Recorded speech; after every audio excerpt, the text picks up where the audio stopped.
University envisions to integrate national ethos, rich heritage, and the ancient wisdom with the excellence in education and research under the able leadership of Honorable Vice Chancellor Professor Bhagwati Prakash Sharma. Professor Bhagwati Prakash Sharma is an internationally recognized economist. He is a visionary on management and globally renowned expert on global business and economic scenario, having an in-depth understanding of the dynamics of global trade policy, interpersonal effectiveness, work engagements, organizational culture, and transformational leadership. He is a nationally renowned consultant on intellectual property rights, industry clusters, zero-based budgeting, competition law, and free trade agreements. He is a dynamic leader who has introduced in the education system the newer breakthrough technologies like data sciences, robotics, 3D printing, artificial intelligence, to name a few. It is my pleasure and privilege to invite Honorable Vice Chancellor Sir to introduce the theme of today's talk and share his valuable thoughts with us. Thank you, Dr. Sahi, esteemed galaxy of academic and spiritual leaders from India and from abroad. I welcome all the dignitaries here, the deans and directors, heads of the department, faculty members, research scholars, and dear students, and all the participants. Indeed, no one can think of social life without morals. Everyone has an intrinsic feeling of some amount of greed. And therefore, in order to fulfill his or her greed, he or she may hurt or just undermine the rights or expectations of others in the society. And therefore, these are the collective values which protect the society. And often we call them as dharma, self-righteousness, and so on by several names.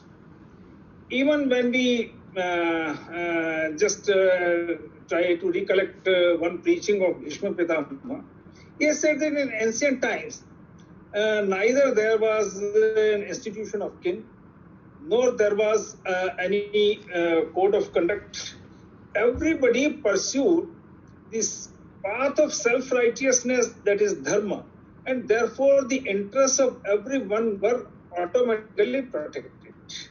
And when the individual greed started to dominate, and then a code of conduct was prepared, institution of king was created. The Sanskrit shlok, I think most of you would be able to understand. Na rajyo na raja asin. Na raja tha, na rajya tha. Na rajyo na raja asin. Na cha dando na dandikah. Dharmene prajaha rakshanti paraspar. And therefore, I think society cannot think to survive without morals. That is number one. Another most important thing which I would like to, that not only youth, but everyone on this planet would feel empowered only if or she pursues the collective values or values of collective interest that is called morals.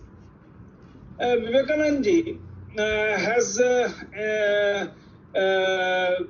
very often repeated that if you have faith within you, integrity, and non-selfishness, then nothing above the sun nor below the sun, means any force cannot obstruct your path. That is, a person becomes so empowered that there is no obstacle way. And therefore, by whatever, there are various philosophical traditions and preachings of all the philosophical traditions, particularly the four philosophical traditions that have born in India. They all believe in mutual self-respect, and therefore, whether it is the Sanatan Vedic, it is Buddhist, it is Jainism, it is Sikhism, everywhere they talk of daya, that is deep compassion, consideration to others. And therefore, what do I feel? That this is a time when people should invoke these moral standards within themselves, and then we would not be requiring any amount of regulation by state authorities if everybody would be depicting self-righteousness in his or her conduct. Here, at this point, I would also like to that these days a lot of work has been done in the biological sciences. That if I think something against the morals, if I think something evil in my mind, the lot of electrical impulses are generated among the neurons of my 3 billion neurons of the brain. And they trigger thousands of chemical reactions within the body of human being.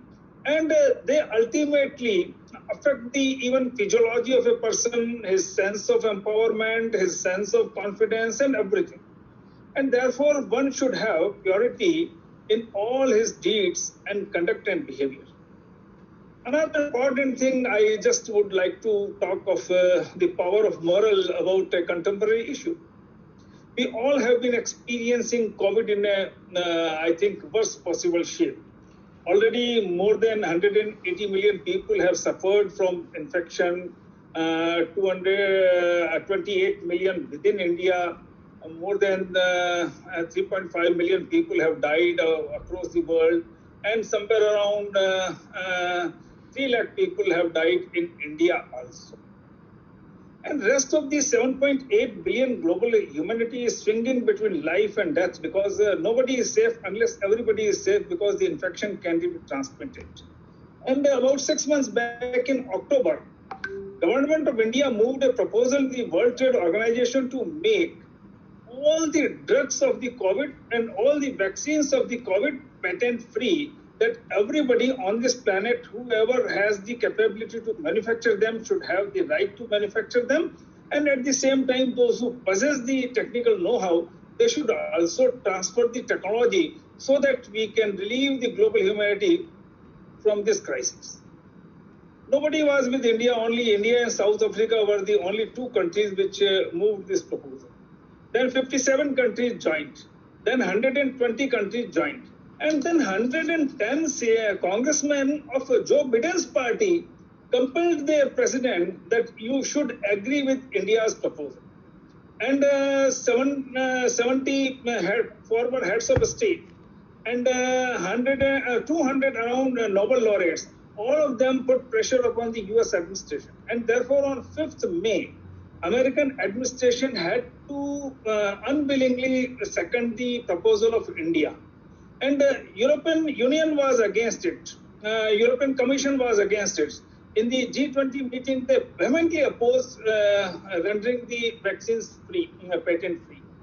But European Parliament, comprising 750 members, they resolved in favor of India. So now, if something is in the interest of the global mankind, then the way countries have joined, the way statesmen have joined, the way Nobel laureates have joined.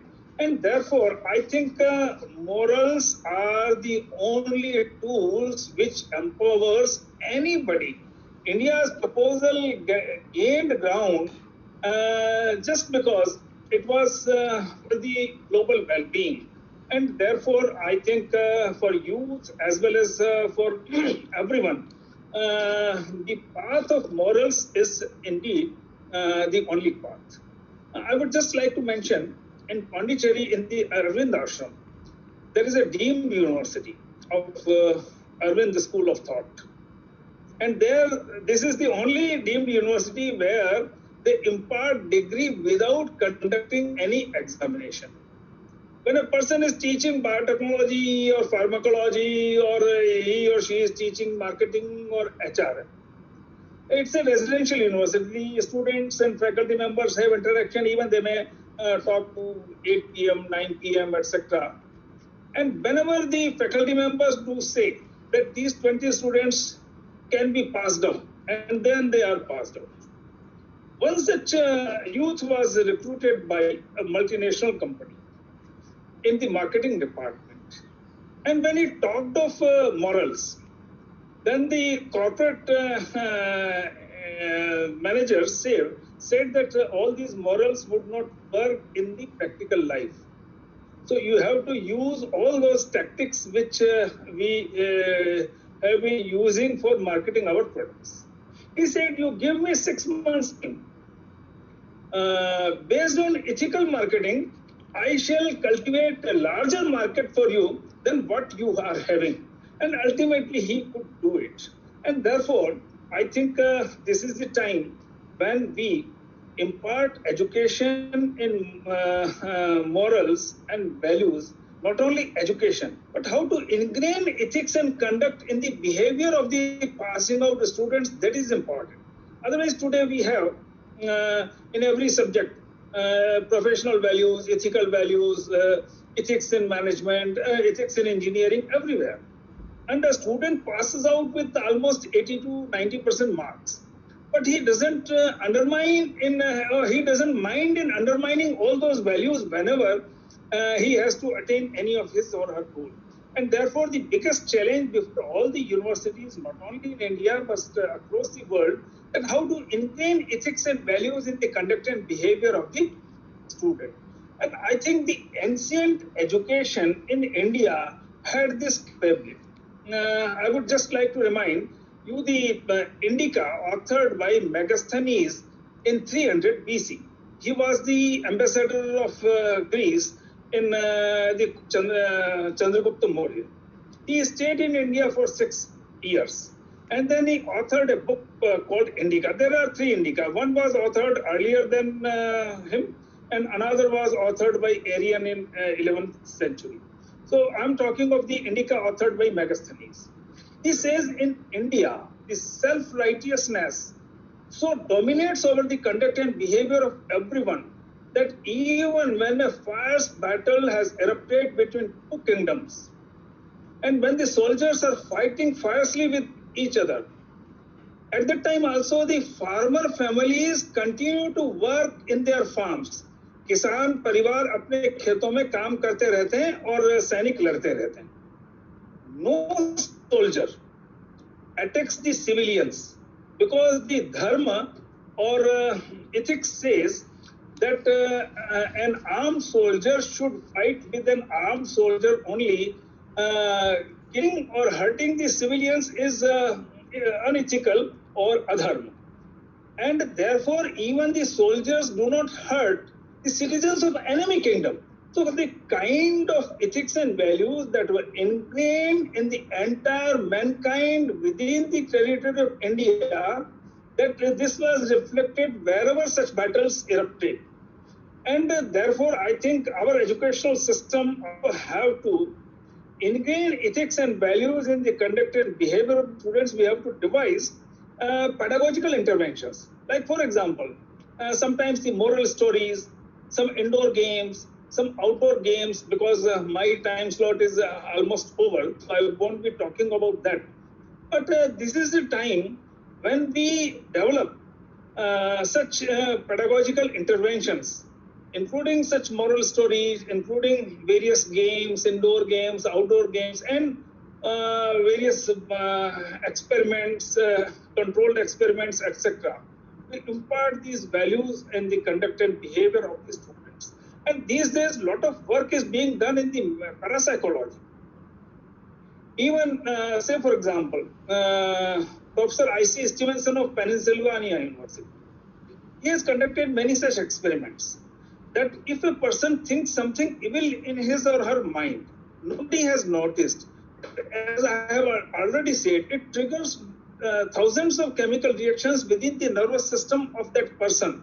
And then they do replay in the form of various diseases in the future life of that person. So one should not think of evil, any evil within his or her mind. So a lot of such experiments are being conducted world over, and I would 2 minutes more. Professor Masaru Emoto, the professor of physics in Japan, he conducted an experiment that if somebody thinks something, but how does it impact the surroundings? So he put water in a petri dish when 2 persons were conversing. Then he moved the petri dish in a deep freeze. it was subjected to minus 34 degrees centigrade. He conducted certain more experiments, and then he found he replaced that ice cube in a dark microscope connected with camera, and he conducted photography of the crystallization that has taken place within the ice cube. And to his astonishment, he found that wherever some positive conversation of gratefulness, helpfulness, something like that, Ashtadal Kamal, octagon, hexagon, pentagon, starfish, oval shape, etc., kind of crystallizations were visible in those ice cubes. And wherever some negative thoughts, envy, revengefulness, vengeance, they were being taught. Very haphazard crystallization took place. Then he repeated the same experiment by putting water when an individual was alone. And he kept the petri dish for half an hour when he was thinking or she was thinking something in his or her mind, and repeated the same experiment. And again, to his astonishment, he found that whatever kind of thoughts that person had in his mind, that crystallization has took place. So I think it is the impact of morals which ultimately would be building a healthy society, a trustworthy society, empower the youth, and this empowered youth will bring social change, so that this universe would be better living place for the coming generations. And I think this is the duty of every teacher and every awakened citizen. With this, I convey my thanks to all the participants here, and I just convey my best compliments for the society that we all become value and moral cherishing people. Thank you so much, sir, for explaining to us with interesting examples the significance of moral and ethics values in today's education system. Thank you once again from all of us.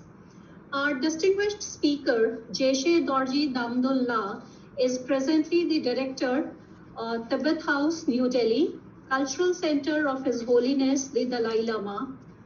In 1988, Jeshe Dorji Damdul joined the Institute of Buddhist Dialectics, Dharamsala, for formal studies in Buddhist logic, philosophy, and epistemology. After 15 years of study in Buddhist philosophy, he finished his PhD in 2002 from Great Monastic University. In 2003, the Office of His Holiness the Dalai Lama sent him to Cambridge University for English studies. He is appointed as the official translator to His Holiness the Dalai Lama since 2005. He is credited with translation of many texts from Tibetan into English, such as Arya Nagarjuna's Fundamental Wisdom of the Middle Way, Acharya Shanti Dev's Wisdom Chapter, and many more. As assigned by the Office of His Holiness the Dalai Lama, he visited US in 2008 to work with Professor Paul Ekman, a world-renowned psychologist and one of the pioneers of the science of microfacial expressions, to work on the book Emotional Awareness. He has been one of the chief editors for the textbook on Buddhist science and philosophy, which is used for centers and institutes all over the world in order to study more thoroughly Buddhist philosophy, metaphysics, epistemology, and science. He has also worked on His Holiness the Dalai Lama's book, Ethics for the New Millennium, the series of Art of Happiness, and the Graded Path. Earlier, Jeshe Dorji Damdullah has served as the editor of Driloma magazine for 8 years. Prior to that, he was the editor and contributor for 5 years for Laksam Sekpa, a journal of comparative studies, the theme of which is on modern science and philosophy. He is in the process of writing 2 important books, one on Journey into the Paradox of Brain and Mind, and the other, What Constitutes the Ultimate Reality, the Effects of Understanding the Ultimate Reality. He has been associated with many institutes of higher learning, like Emory University Study Abroad Program, Delhi University, and he has been one of the chief experts to design the syllabus for BA and MA courses in the Tibetan studies at IGNOU. While assigned with the responsibility of the directorship of Tibet House, he also gives regular lectures in Tibet House and across various universities and institutes. He travels widely within India and abroad to teach Buddhist philosophy, psychology, logic, and practice. It's my privilege to now invite Jeshe Dorji Damdullah to kindly share his views and talk on empowering youth through moral values and ethics. Sir.